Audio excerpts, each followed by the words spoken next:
एक बार महाराज कृष्णदेव राय ने सुना कि उनके नगर में चूहों ने आतंक फैला रखा है। चूहों से छुटकारा पाने के लिए महाराज ने 1000 बिल्लियां पालने का निर्णय लिया। महाराज का आदेश होते ही 1000 बिल्लियां मंगवाई गई। उन बिल्लियों को नगर के लोगों में बांटा जाना था। जिसे बिल्ली दी गई उसे साथ में एक गाय भी दी गई ताकि उसका दूध पिलाकर बिल्ली को पाला जा सके। चूहों से सभी लोग परेशान थे। जब बिल्लियां बंट रही थी तो लोगों की लंबी लंबी कतारें लग गई थीं। इस अवसर पर तेनालीरामन भी एक कतार में खड़ा हो गया। जब उसकी बारी आई तो उसे भी एक बिल्ली और साथ में एक गाय दे दी गई। बिल्ली को घर ले जाकर उसने गर्मागर्म एक कटोरा दूध उसे पीने को दिया। बिल्ली भूखी थी।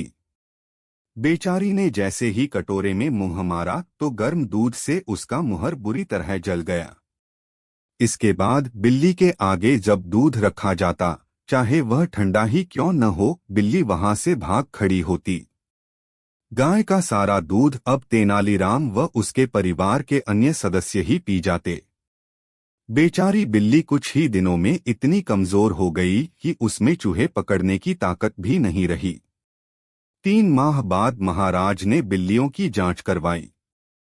गाय का दूध पी पीकर सभी की बिल्लियां मोटित गड़ी हो गई थी, परंतु तेनालीराम की बिल्ली सूखकर कांटा हो चुकी थी।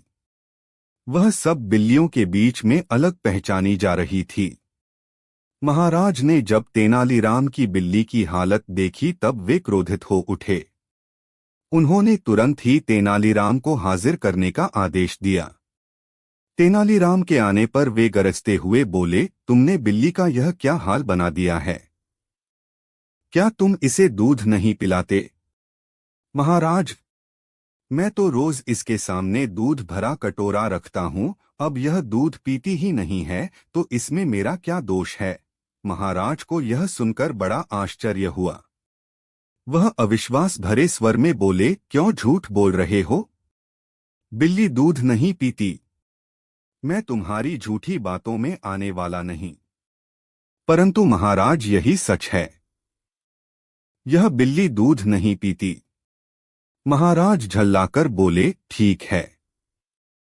यदि तुम्हारी बात सच निकली तो तुम्हें 100 स्वर्ण मुद्राएं दी जाएंगी, अन्यथा 100 कोड़ों की सजा मिलेगी। मुझे मंजूर है। तेनालीराम शांत भाव से बोला। तुरंत ही महाराज ने एक सेवक से दूध का भरा कटोरा लाने का आदेश दिया। सेवक जल्द ही दूध से भरा कटोरा ले आया।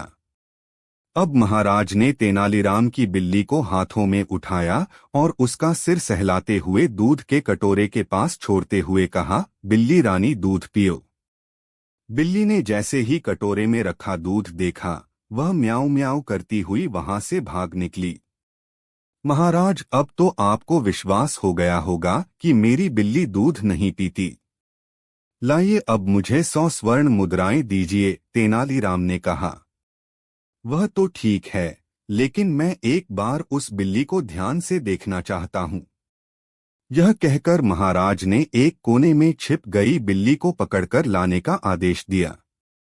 बिल्ली को अच्छी तरह देखने पर उन्होंने पाया कि उसके मुंह में जले का एक बड़ा सा निशान है। वह उसी क्षण समझ गए कि बिल्ली मुंह जल जाने के डर से दूध पीने से कतराती है। वे तेनालीराम की तरफ देखते हुए बोले, अरे निर्दयी, तुमने इस बिल्ली को जानबूझकर गर्म दूध पिलाया ताकि यह दूध न पी सके। ऐसा करते हुए तुम्हें शर्म नहीं आई? तेनालीराम ने उत्तर दिया, महाराज, यह देखना तो राजा का कर्तव्य है कि उसके राज्य में बिल्लियों से पहले मनुष्य के बच्चों को दूध मिलना चाहिए। इस बात पर महाराज हंस दिए। उन्होंने तेनालीराम को तुरंत ही 1000 स्वर्ण मुद्राएं भेंट की और बोले, तुम्हारा कहना ठीक है, परंतु मैं आशा करता हूं कि भविष्य में तुम बेजुबान पशुओं के साथ दुष्टता नहीं करोगे।